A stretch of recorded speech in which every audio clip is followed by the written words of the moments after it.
आज की कथा का प्रारंभ चतुर्थ दिवस है आज भागवत कथा का। आज वैसे तो भगवान राम का जन्म, भगवान कृष्ण का जन्म होगा, लेकिन उससे पहले उनकी वंशावली का वर्णन विशद रूप से किया जाएगा। ध्यान से सुनने की कथा है ये। जब राजा परीक्षित सुखदेव जी से कथा सुन रहे थे तो उनका मन कथाओं में लग गया था, और ऐसे ही जब मैत्रेय जी से विदुर जी कथा सुन रहे थे तो उनका भी इन कथाओं में मन लगा हुआ था।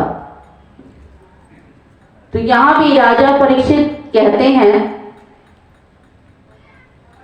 हे सुखदेव जी, मुझे वैवस्त मनु के वंश में जो हो चुके हैं और उनमें से कुछ पवित्र कीर्तिमान हैं, उन पुरुषों के पराक्रम का वर्णन सुनाइए।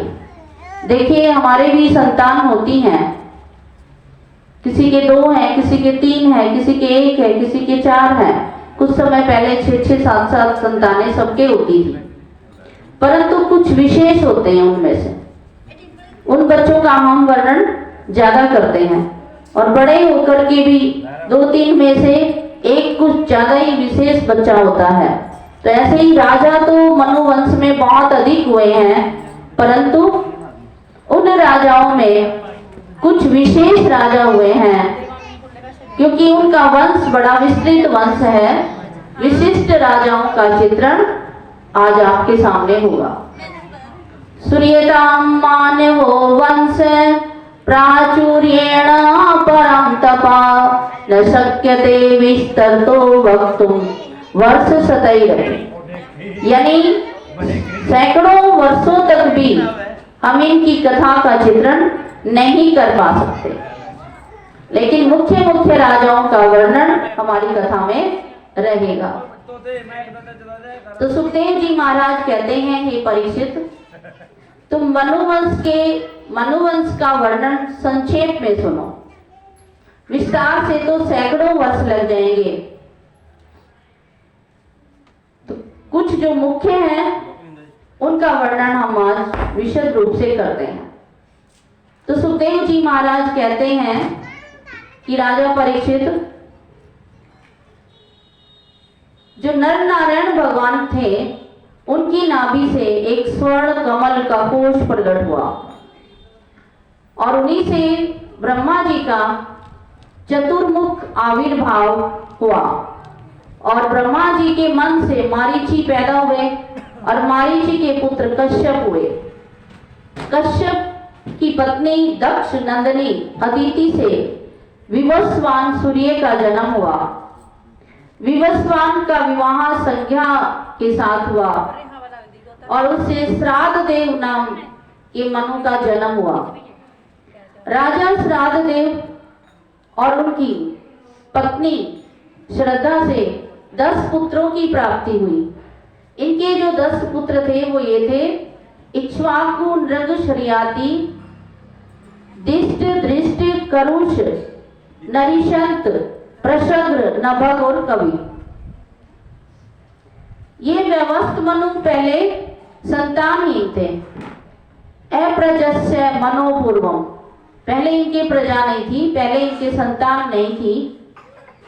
तो इन्होंने वशिष्ठ मुनि से, अपने कुल गुरु से अनुरोध किया कि हमारे यहाँ मित्र वरुण नाम का यज्ञ कीजिए, जिससे हमें संतान की प्राप्ति हो। तो वशिष्ठ जी ने मित्र वरुण नाम का एक यज्ञ किया, और उस यज्ञ में जो होता है उसको संकल्प दिलाया संतान होने का। परंतु उनके यहाँ पुत्र की जगह पुत्री उत्पन्न हुई, जिसका नाम इला रखा गया। पुत्री इला को देखकर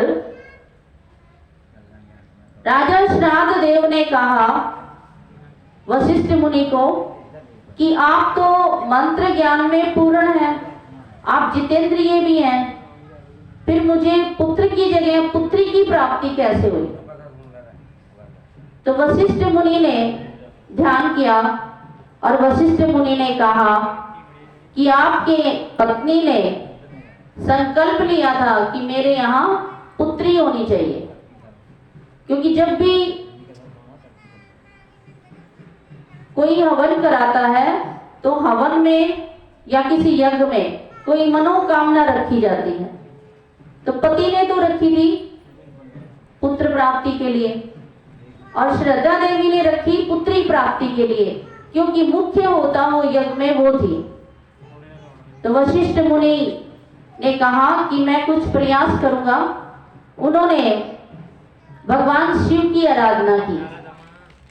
देखिए, जब भी कोई ऐसा कोई काम हो जाता है या कोई अनिष्ट की आशंका होती है तो हम अपने गुरु के पास जाते हैं कि हमारे गुरु इस विषय में क्या कहते हैं, क्या करते हैं। तो उस समय वशिष्ठ मुनि ही उनके गुरु थे और श्राद्ध देव ने कहा कि मुझे पुत्री नहीं, मुझे पुत्र चाहिए। तो वशिष्ठ मुनि ने उस समय बहुत अधिक भगवान शिव को तप भी किया और आराधना की। तब भगवान शिव ने कहा ठीक है, मैं इसको पुत्री की जगह इसको पुत्र बना देता हूं। उसका नाम रखा प्रद्युम्न। तो प्रद्युम्न पुत्र को पाकर श्राद्ध देवती प्रसन्न हुए। इसमें लिखा हुआ है हमारे भागवत में, तस्मै काम, वहां प्रद्युम्न जी को, क्योंकि प्रद्युम्न जी बड़े हुए और एक दिन वो शिकार खेलने के लिए गए थे। उसमें बहुत सारे सैनिक भी साथ में थे। वो कहते हैं ना, होता वही है जो भगवान ने लिख रखा है। हम कितना भी प्रयास करें, कुछ हमारे कर्मों के फल ऐसे होते हैं जो हमें जो उपलब्धि हम करना चाहते हैं वो हो नहीं सकती, चाहे कितना भी प्रयास करें। तो सुधुम्न जी निकल गए शिकार खेलने और वो एक ऐसे वन में चले गए जिस वन में भगवान शिव ने श्राप दे रखा था कि इस स्थान पे जो भी कोई आएगा पुरुष वो स्त्री बन जाएगा। तो राजा परीक्षित जी सुखदेव जी से पूछते हैं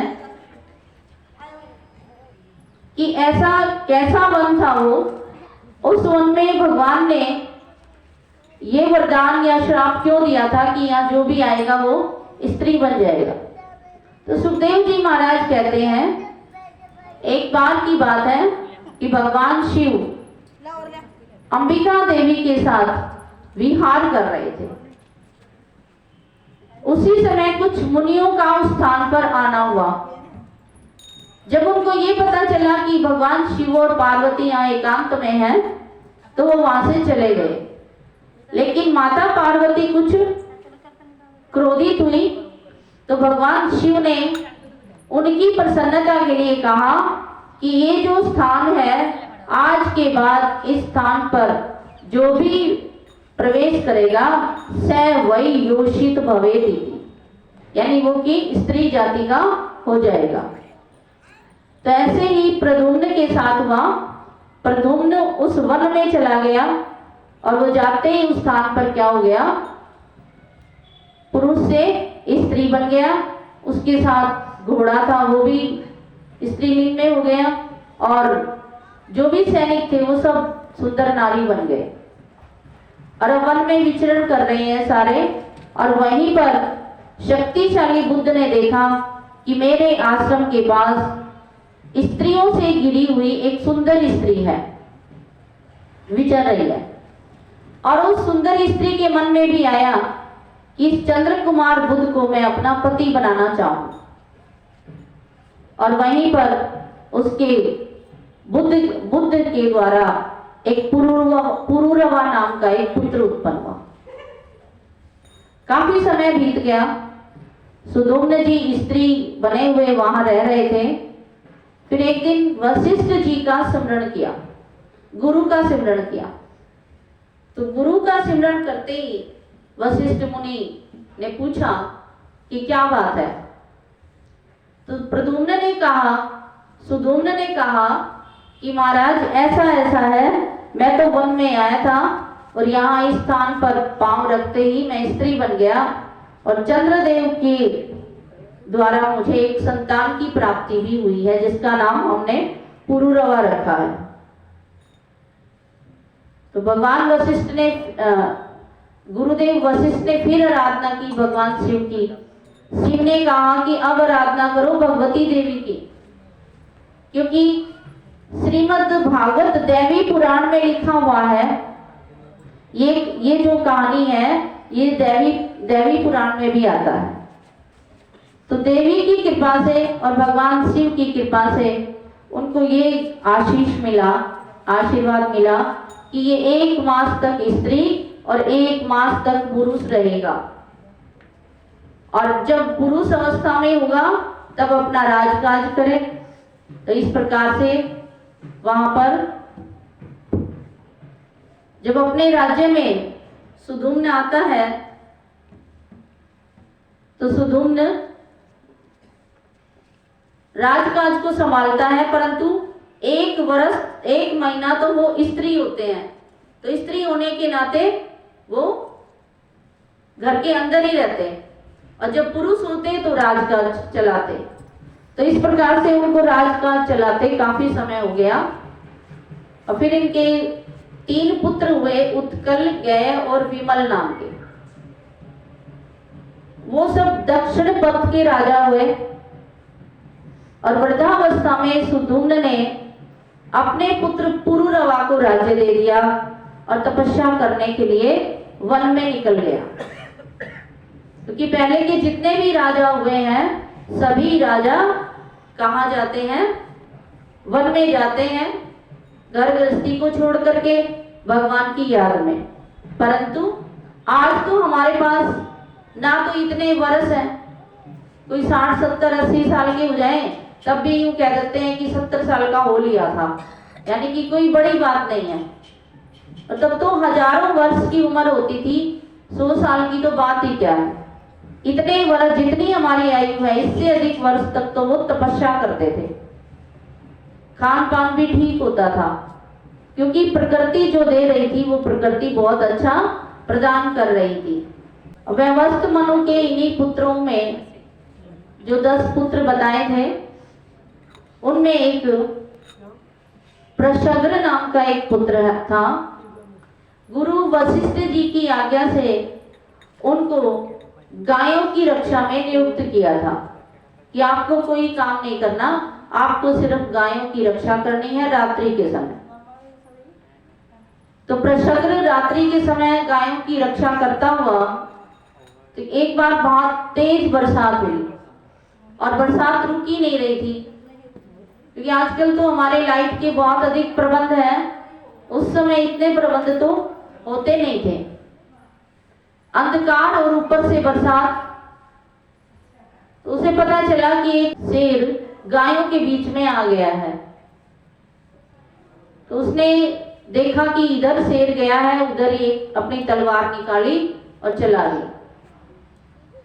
तो तलवार की चलाने की वजह से गाय का सिर कट गया और उस शेर का भी कान कट गया। तो ये देख करके शेर तो वहां से भाग गया, परंतु नुकसान किसका हो गया? गाय का। तो वशिष्ठ मुनि को जब ये पता चला कि प्रशग्र के द्वारा गाय का वध हो गया है, तो उन्होंने उसी समय उनको शाप दे दिया।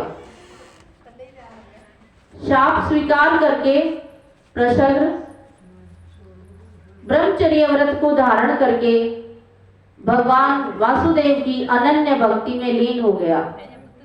उसकी सारी आसक्तियां मिट गई और इंद्रियों को वश में करके भगवान का ध्यान करता और अपना जीवन निर्वाह कर रहा था। एक बार वो वन की तरफ आगे की तरफ बढ़ा तो वहां दावानल धधक रही थी। उसने उसी अग्नि में क्या कर दिया? प्रवेश कर दिया। बोलिए कृष्ण कन्हैया लाल की जय। ये प्रशग्र के जीवन का वृतांत था। तो इसमें देखिए गुरु की आज्ञा को कितना सिरोधार्य रख के उसने एक गायों की रक्षा में अपने आप को नियुक्त कर दिया और जैसा गुरु ने कहा, श्राप दिया तो श्राप स्वीकार कर लिया। क्या क्यों का कोई विषय नहीं कि ये काम क्यों, गुरु ने कह दिया तो कह दिया। Please like and share.